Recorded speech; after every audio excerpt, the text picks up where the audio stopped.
The One Piece card game has 6 different colors of decks to choose from, and each has its own unique feel. So, which one is right for you? Let's go find out.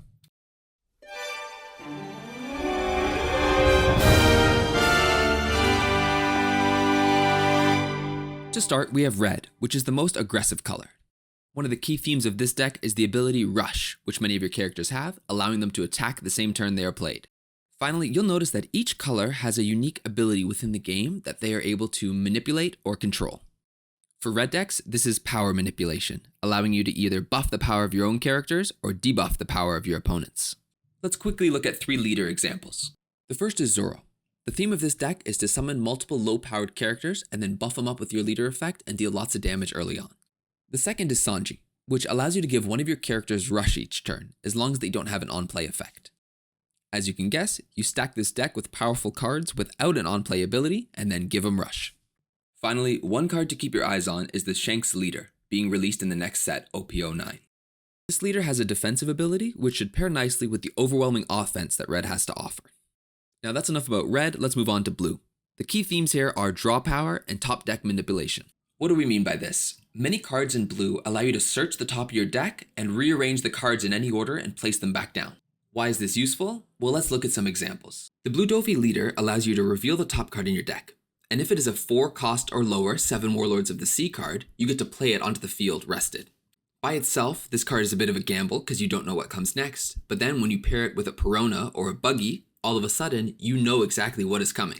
Also, let's assume a best case scenario. There's another card you can get called Jinbei, and when he is summoned, his on-play effect is to summon another 7 Warlords of the Sea character from your hand. Do you see where this is going? All of a sudden on turn 2, you could attack with a 7k hit, summon a Jinbei from the top of your deck, and then bring out another Warlord's character from your hand. Another example is the 9-cost Sanji, and when played right, you're able to play 2 9-cost characters at the same time. The final theme of blue is they can bounce cards, either back to their opponent's hand or to the bottom of their deck, which can be really nice for those pesky creatures that can't be KO'd by certain effects. Next we have is green, which, just like nature itself, is very balanced in both offense and defense. The main theme of green is status manipulation, allowing you to rest your opponent's active cards or reactivate your rested ones. Green also has a dangerous endgame, with cards like Hody Jones allowing you to bypass blockers, the 10-drop Doflamingo allowing you to keep your opponents rested, or the 8-cost Captain Kidd, which can force your opponents to attack him. Feel free to try any leader, but one I'd recommend is Bonnie, which allows you to rest one of your opponent's leaders or characters once per turn. Alright, enough about green, let's move on to purple. Purple is all about ramping up and outpacing your opponent, reaching the endgame before they do. But what is the endgame?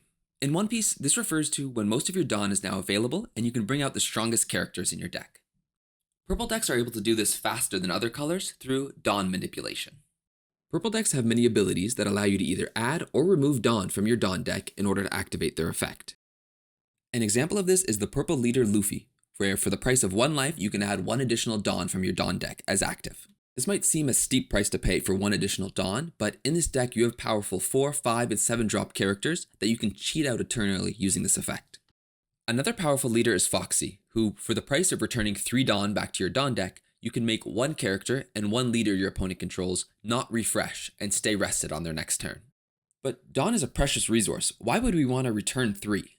Well, in this deck, you have many ways to gain rested and active Dawn, so in fact, you can return 3 and gain them all back in the same turn. While there will be different themes depending on your leader, one thing you can expect in all purple decks is to be constantly ramping up and then returning your Dawn.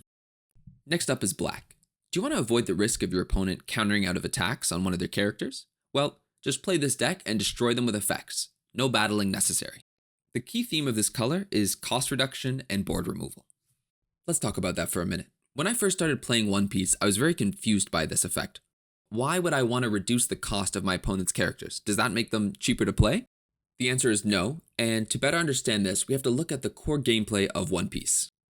Higher cost characters are more difficult to bring out and require more resources to get them into play. To balance this out, they are also harder to remove from play, as you will see a limit on many character abilities and event cards that will say only up to a 4 or 5 cost character. But black decks get around this restriction using their character abilities to lower the cost first. Examples of notable leaders are Smoker and Rob Lucci, who once again have effects that lower the costs of your opponent's guys. The final theme of black is one of a recycling nature, where there are many cards that will let you replay, resummon, or add cards from your trash back into your hand. And finally, we have yellow. As you've noticed, each deck has some sort of manipulation or control over an aspect of the game. For yellow, this is life manipulation. This is the only color that will allow you to heal from damage taken. These are the type of decks that just refuse to die. Let's take a look at this leader card as an example. Once per turn, on either yours or your opponent's, if you have 0 life cards, you may add 1 card from the top of your deck to the top of your life. Now by itself, this isn't game breaking, it's just 1 extra swing that you need in order to win the game, but this is where the second theme of yellow comes into play. Remember triggers, those effects that you can activate for free when a life card is taken? Well, yellow decks are filled with them. So not only are you regenerating life, but each time you lose one, you're going to have some sort of trigger happen that will benefit you in some sort of way. Be warned though, yellow decks are not beginner friendly. The starter deck is fine, but some of the other leaders that focus on removing your life as quickly as possible are very dangerous to play with. Since you generally play with less life, one mistake can be very costly and lose you the game. But it can also be very fun, so try what you like. If I had to sum it up in a sentence, red is aggressive and uses a go go go mentality. Blue has strong draw power and can swarm the board. Green is well balanced and stuns a lot of your opponent's cards.